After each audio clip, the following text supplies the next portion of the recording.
بسم اللہ الرحمن الرحیم۔ السلام علیکم، میرا نام ہے آصف اور اردو وائس اسٹوریز میں آپ کا خوش آمدید۔ امید کرتا ہوں آپ سب خیریت سے ہوں گے۔ دوستوں، آج کا یہ واقعہ جو میں آپ کو سنانے جا رہا ہوں پچھلے واقعات کی طرح خوفناک اور دل دہلا دینے والا ہے۔ یہ واقعہ رانا عامر شہزاد نے نانکانہ صاحب سے بھیجا ہے۔ ان کا کہنا ہے کہ یہ واقعہ ان کے خاندان کے نہایت ہی معزز اور قابل احترام بزرگ کے ساتھ پیش آیا تھا، اور بقول ان کے اس واقعے کا ایک ایک الفاظ سچا ہے۔ واقعہ اسٹارٹ کرنے سے پہلے آپ سب سے گزارش ہے کہ چینل کو ابھی سے سبسکرائب کر دیں، کیونکہ بعد میں آپ اس واقعے میں ایسا کھوئیں گے کہ سبسکرائب کی طرف آپ کا دھیان ہی نہیں جائے گا۔ تو چلیں، زیادہ بور نہیں کرتا، ان بزرگ کی زبانی واقعہ سنیں۔ آج سے تقریباً 50 سال پہلے جب میں 20 سال کا نوجوان تھا، تب میرے ساتھ یہ خوفناک اور پراسرار واقعہ پیش آیا۔ میں نے اپنی زندگی میں بے شمار چیزیں دیکھی اور لاتعداد غمگین واقعات کا سامنا کیا، مگر اس واقعے نے مجھے جھنجھوڑ کر رکھ دیا۔ ان دنوں میں نے میٹرک پاس ہی کیا تھا کہ مجھے ریلوے میں ملازمت مل گئی۔ ویسے تو میں آرمی جوائن کرنا چاہتا تھا، لیکن میری خواہش پوری نہ ہو سکی۔ لیکن پھر بھی میں نے اللہ کا شکر ادا کیا کہ اس نے مجھے سرکاری ملازمت سے نواز دیا۔ میری پوسٹنگ دور دراز علاقے میں ہو گئی۔ جس ریلوے اسٹیشن پر میری ڈیوٹی لگی وہ بہت چھوٹا سا تھا اور گاؤں سے تقریباً 4 کلومیٹر کے فاصلے پر تھا۔ میرے علاوہ اسٹیشن پہ کوئی دوسرا ملازم نہ تھا۔ پہلے اسٹیشن ماسٹر حال میں ہی ریٹائر ہوئے تھے اور ان کی جگہ عارضی طور پر آنے والا ملازم بھی اسٹیشن کا چارج میرے حوالے کر کے وہاں سے چلا گیا۔ گاؤں سے 4 کلومیٹر دور اس ریلوے اسٹیشن پر میں اب اکیلا رہتا تھا۔ اسٹیشن کے ساتھ ہی ایک پرانی اور خوبصورت مسجد بنی ہوئی تھی جہاں میں نماز پڑھ لیتا تھا۔ اکیلا ملازم ہونے کی وجہ سے چھٹی بھی کم ہی ملتی تھی، اس لیے 4 مہینے گھر سے دور رہنا پڑتا تھا۔ ان دنوں اس ریلوے ٹریک پر صرف 3 گاڑیاں ہی چلتی تھیں اور تینوں ہی اسٹیشن پر اسٹاپ کرتی تھی۔ اسٹیشن چھوٹا ہونے کی وجہ سے کوئی سگنل موجود نہ تھا، بس اسٹیشن کے ساتھ ہی ایک پھاٹک بند کرنا اور کھولنا پڑتا تھا۔ حالانکہ اس ویران سڑک پر وہ بھی 50 سال پہلے بہت کم ہی گاڑیاں گزرتی تھیں، مگر ڈیوٹی بھی لازمی تھی۔ پھر ایک رات جب چاند مکمل جوبن پر تھا، ہر طرف چاند کی چاندنی بکھری ہوئی تھی، میں رات کے وقت آنے والی آخری گاڑی کا انتظار کر رہا تھا کہ یہ گزرے اور میں بھی آرام سے نیند کے مزے لوں۔ روزانہ رات 11 بجے آخری گاڑی اس ٹریک سے گزرتی تھی۔ پھاٹک بند کرنے کے بعد میں اسٹیشن پر پہنچ گیا۔ شاید کسی نے ٹکٹ خریدنا ہو، پر عام طور پر اس اسٹیشن پر لوگوں کا بہت ہی کم آنا جانا تھا۔ کئی دن اس ریلوے اسٹیشن پر ایک مسافر بھی نظر نہیں آتا تھا۔ اس رات سخت گرمی تھی، حبس بھی بہت زیادہ تھا۔ اس دور میں یہ اسٹیشن بھی بجلی سے محروم تھا، اس لیے میں پلیٹ فارم پر لالٹین ہاتھ میں تھامے ٹرین کے آنے کا انتظار کر رہا تھا۔ تھوڑی ہی دیر میں ٹرین سیٹی بجاتے ہوئے اسٹیشن کی طرف بڑھ رہی تھی۔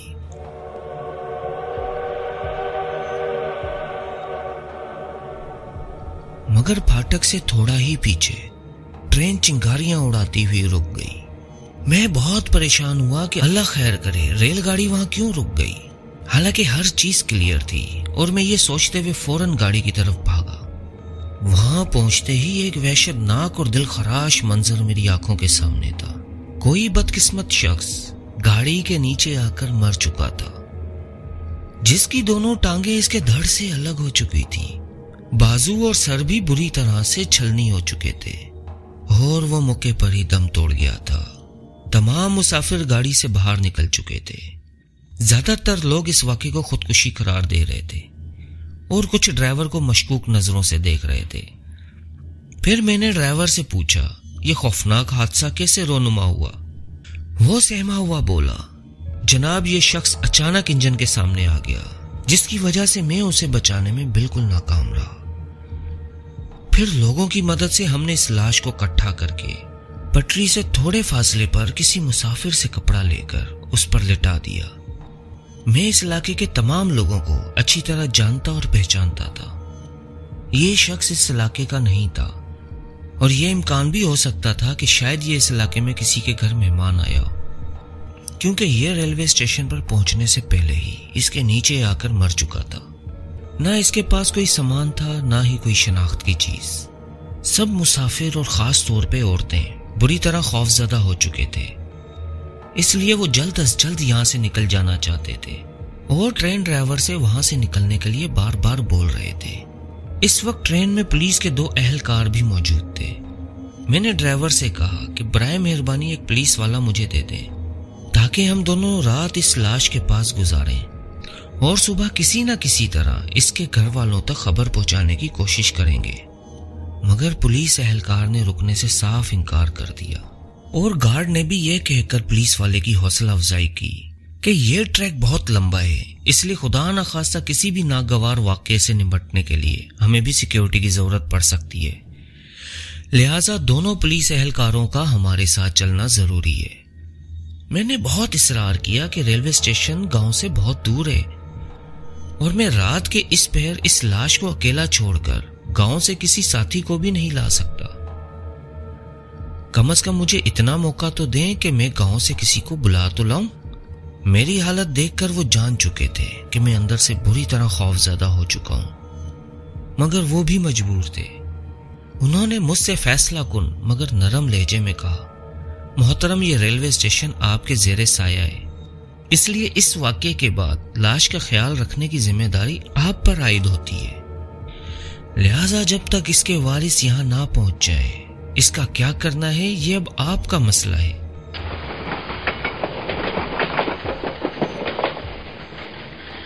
اور چند لمحوں بعد ٹرین دھواں اڑاتی اپنی منزل پر روانہ ہو گئی اور میں اب تنہا ہاتھ میں لالٹین پکڑے اس لاش کے قریب کھڑا تھا۔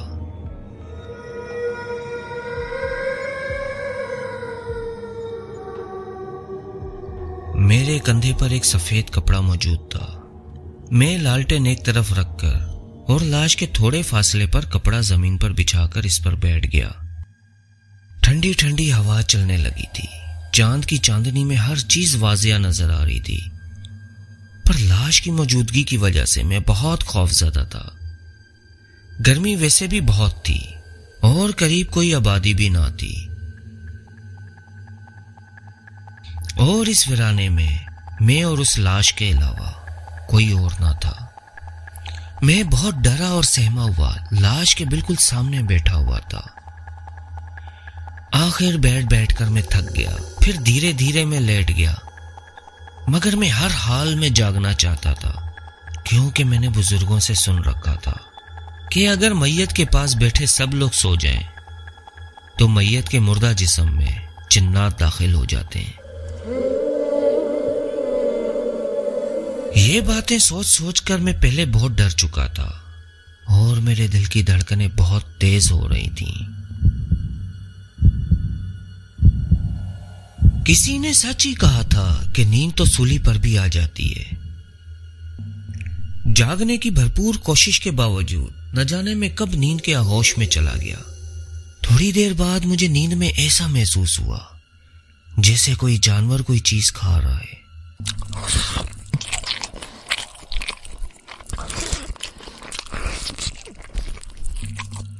میں نے فوراً اٹھ کر لاش کی طرف دیکھا تو وہ بالکل صحیح حالت میں ویسی ہی پڑی تھی جیسے ہم نے رکھی تھی۔ میں نے اس کو اپنا خواب یا وہم سمجھ کر ذہن سے جھٹلا دیا، مگر اندر سے میں بہت خوفزدہ ہو چکا تھا، لہذا اس بار میں سختی سے جاگنے کی کوشش کرنے لگا۔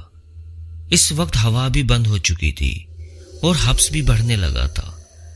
چاند کی روشنی میں لاش کا ایک ایک انگ واضح نظر آ رہا تھا، جسے دیکھ کر خوف کی ایک خطرناک لہر میرے پورے جسم سے گزر جاتی تھی، مگر میں کیا کر سکتا تھا سوائے رات وہاں گزارنے کے۔ سو میں رات گزارنے کی کوشش کرتا رہا اور اپنے آپ کو کوسنے لگا کہ میں نے کیوں اس اسٹیشن پر نوکری کی حامی بھری جہاں میرے سوا اور کوئی ملازم موجود نہیں۔ شاید آدھی رات گزر چکی تھی اور بدقسمتی سے مجھے نیند نے پھر اپنی آغوش میں لے لیا۔ کچھ ہی دیر سونے کے بعد مجھے واضح محسوس ہوا جیسے لاش کو کوئی چھیڑ رہا ہو۔ مجھے لیٹے لیٹے ذہن میں آیا کہ شاید کوئی جانور اس کو کھانے کی کوشش نہ کر رہا ہو۔ میں فوراً اٹھ بیٹھا، مگر وہاں کوئی جانور دور دور تک موجود نہ تھا۔ لیکن یہ کیا؟ لاش اپنی جگہ سے کافی آگے سرک چکی تھی، جسے دیکھ کر میں تقریباً اچھل پڑا اور خوف سے میرا پورا جسم تھر تھر کانپنے لگا، کیونکہ لاش کے ٹکڑوں کو ہم نے اکٹھا کر کے رکھا تھا، مگر اب اس لاش کا دھڑ ٹانگوں سے کافی فاصلے پر پڑا تھا۔ یہ منظر دیکھ کر میرا دل ڈوبنے لگا اور خوف سے میرا برا حال ہونے لگا۔ لاش کے ارد گرد کسی جانور کے پاؤں کے نشانات بھی موجود نہ تھے، جن سے ثابت ہوتا کہ کسی جانور نے لاش کو اپنی جگہ سے ہٹایا ہے۔ میں ابھی یہی سوچ رہا تھا کہ اچانک لاش میں ہلکی سی حرکت ہوئی۔ میں حیران و پریشان یہ نظارہ دیکھ رہا تھا۔ اس کا اوپر والا دھڑ ہلنے لگا، جسے دیکھتے ہی میری جان جیسے لبوں تک آ گئی اور میرا دل تیزی سے دھڑکنے لگا۔ میری سوچنے سمجھنے کی تمام صلاحیتیں رک گئیں اور اچانک لاش کا اوپر والا دھڑ اٹھ کر بیٹھ گیا۔ میرا اس وقت کیا حال ہوگا یقیناً آپ سمجھ سکتے ہیں۔ ہونٹ خشک، دماغ سن اور جسم جیسے بے جان ہو گیا ہو۔ مجھے اور کچھ نہ سوجا۔ میں نے اٹھ کر فوراً اسٹیشن کے ساتھ موجود مسجد کی طرف بھاگنا شروع کر دیا۔ میں بار بار مڑ کر لاش کی طرف بھی دیکھ رہا تھا۔ مسجد کافی دور تھی، مگر میں جلد سے جلد وہاں پہنچنا چاہتا تھا، اس لیے پوری طاقت سے بھاگ رہا تھا۔ ایک بار پھر میں نے مڑ کر لاش کی طرف دیکھا تو میرے رونگٹے کھڑے ہو گئے، کیونکہ لاش بغیر ٹانگوں کے میرے پیچھے ہوا میں بھاگ رہی تھی، اور اس وقت میری حالت کیسی تھی یہ بتانے کے لیے میرے پاس الفاظ موجود نہیں۔ مسجد کافی دور تھی اور اب میں دوڑ کر کسی بھی صورت میں مسجد تک نہیں پہنچ سکتا تھا، کیونکہ وہ لاش میرے بہت قریب پہنچ چکی تھی۔ اس لیے میں رستے میں موجود ایک پرانے سے کمرے میں گھس گیا، جو گاؤں والوں نے اپنی زمین پر بنایا ہوا تھا، جہاں پر وہ فصلوں کو پانی وغیرہ لگاتے وقت وہاں پر ٹھہرتے تھے۔ میں نے دروازہ جلدی سے اندر سے بند کر دیا۔ ابھی میں نے دروازہ بند ہی کیا تھا، وہ آدھے جسم پر مشتمل لاش دروازے پر پہنچ گئی اور دروازے پر ہاتھ مارنے لگی۔ میں پوری قوت سے دروازہ بند کیے کھڑا تھا، مگر حیرت انگیز طور پر وہ دروازے پر صرف دستک دے رہا تھا۔ وہ دروازے پر زور وغیرہ نہیں لگا رہا تھا، بس مسلسل ہاتھ سے دستک دے رہا تھا۔ دروازے پر موجود چھوٹے چھوٹے سوراخوں سے اس کی آنکھوں سے نکلنے والی لال سی روشنی میرے جسم سے ٹکرا رہی تھی، اور مجھے ایسا محسوس ہو رہا تھا جیسے لوہے کی گرم سلاخیں میرے جسم سے ٹکرا رہی ہوں، اور ان سوراخوں سے مجھے اس کے ہاتھوں کی انگلیاں بھی اندر سے نظر آ رہی تھیں، اور اس کے منہ سے مسلسل غرانے کی عجیب و غریب آوازیں نکل رہی تھیں۔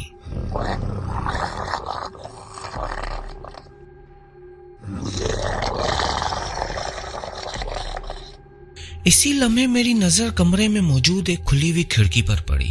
میں فوراً کوئی لمحہ ضائع کیے بغیر وہ کھڑکی بند کرنے کے لیے دوڑا۔ ابھی میں کھڑکی بند کرنے ہی والا تھا کہ فوراً سے وہ لاش کھڑکی کے سامنے پہنچ گئی، مگر میری خوش قسمتی تھی میں وہ کھڑکی بند کر چکا تھا۔ کمرے میں صرف ایک چارپائی پڑی تھی۔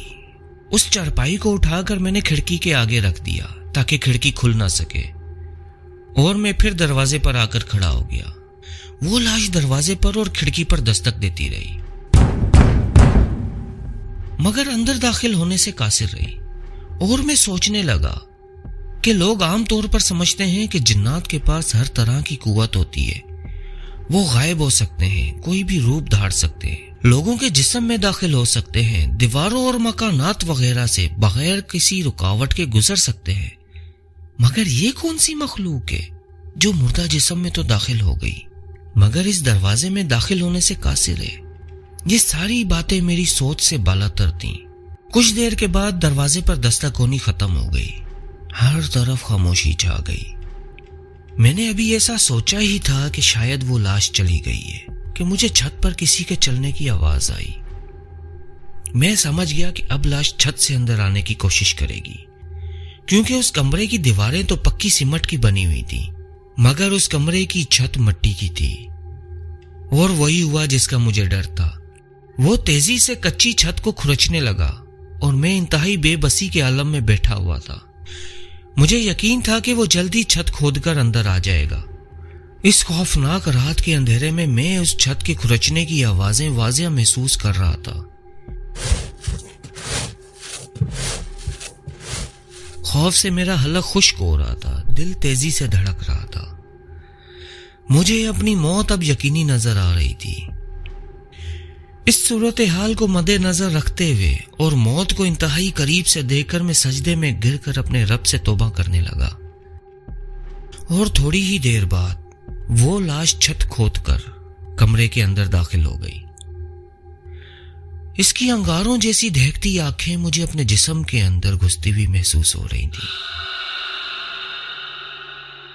وہ لاش آہستہ آہستہ میری طرف بڑھ رہی تھی اور میں پیچھے ہوتا ہوتا دیوار کے کونے پہ آ گیا، اور اسی لمحے میری نظر سامنے دیوار پر پڑی تو وہاں پر ایک فوٹو فریم لگا ہوا تھا، جس پر خانہ کعبہ اور مسجد نبوی کی تصویر اور نیچے آیت الکرسی لکھی ہوئی تھی۔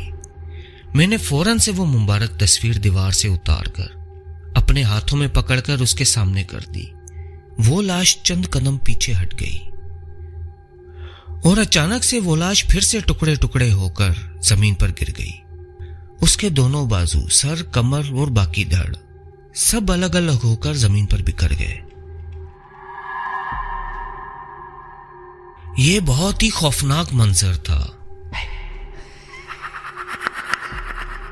شاید وہ لاش مجھے ڈرا کر پھنسانا چاہتی تھی کہ کسی طرح وہ تصویر میرے ہاتھوں سے گر جائے اور وہ میرا کام تمام کر دے، مگر میں نے اپنے آپ پر مکمل قابو رکھا اور آنکھیں بند کر کے تصویر اس کی طرف کر کے کمرے میں بیٹھا رہا۔ کافی دیر وہ مختلف حرکتیں اور خوفناک آوازیں نکال کر مجھے ڈراتی رہی، مگر میں نے اس تصویر کو نہ چھوڑا۔ وہ لاش تھک ہار کر دروازے کے قریب آ کر لیٹ گئی۔ میں تصویر اس کی جانب کر کے بیٹھا رہا۔ تھوڑی ہی دیر کے بعد فجر کی اذان کی آوازیں آنا شروع ہو گئیں اور وہ لاش دھواں بن کر کھودی گئی چھت کے سوراخ سے نکل کر غائب ہو گئی۔ میں فوراً سجدے میں گر گیا اور اللہ تعالیٰ کا شکر ادا کرنے لگا، جس نے مجھے اس یقینی موت سے بچا لیا تھا، اور میں بے ہوش ہوتا چلا گیا۔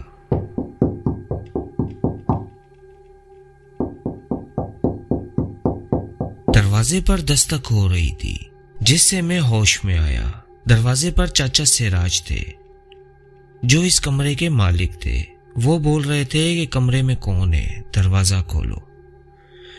میں نے اٹھ کر دروازہ کھول دیا۔ مجھے دیکھ کر چاچا سراج بہت حیران ہوئے اور بولے، آپ یہاں؟ خیریت تو ہے؟ میں نے رات پیش آنے والا سارا واقعہ ان کو سنایا، جو انہوں نے ماننے سے انکار کر دیا۔ پر جب انہوں نے اس کمرے کے دروازے پر ناخنوں کے نشان اور اس کمرے کی کھدی ہوئی چھت دیکھی تو ان کو ہلکا ہلکا سا یقین آنے لگا، اور جب میں ان کو اور 2-4 گاؤں والوں کو ساتھ لے کر اس لاش والی جگہ پر گیا تو لاش اپنی جگہ پر رکھی ہوئی تھی۔ چچا سراج دیکھ کر بولے، یا اللہ رحم، بیچارہ کتنی دردناک اور خطرناک موت مرا ہے۔ میں نے اور گاؤں والوں نے کافی دیر اس کی شناخت کا پتہ لگوایا، پر اس کو کوئی نہیں جانتا تھا، اور اس زمانے میں موبائل، کیبل ٹی وی وغیرہ کچھ بھی نہیں ہوتا تھا۔ سو تھک ہار کر عصر کے ٹائم گاؤں والوں نے اس کو وہیں کے قبرستان میں دفنا دیا۔ اس واقعے کے کچھ ہی دنوں کے بعد میں نے اپنا ٹرانسفر شہر کی طرف کروا لیا، اور میں 5 وقت کی پابندی سے نماز بھی پڑھنے لگ گیا۔ جب بھی مجھے وہ خوفناک رات یاد آتی ہے، میرے رونگٹے کھڑے ہو جاتے ہیں۔ دوستوں، امید کرتا ہوں کہ آپ کو آج کی کہانی بہت پسند آئی ہوگی۔ اگر ویڈیو اچھی لگی تو ویڈیو کو لائک کیجیے گا، چینل کو سبسکرائب کیجیے گا۔ پھر انشاءاللہ ملیں گے ایک نئی کہانی، ایک نئے قصے، ایک نئے واقعے کے ساتھ۔ تب تک کے لیے مجھے اجازت دیجیے، بہت ساری دعاؤں کے ساتھ۔ اللہ حافظ۔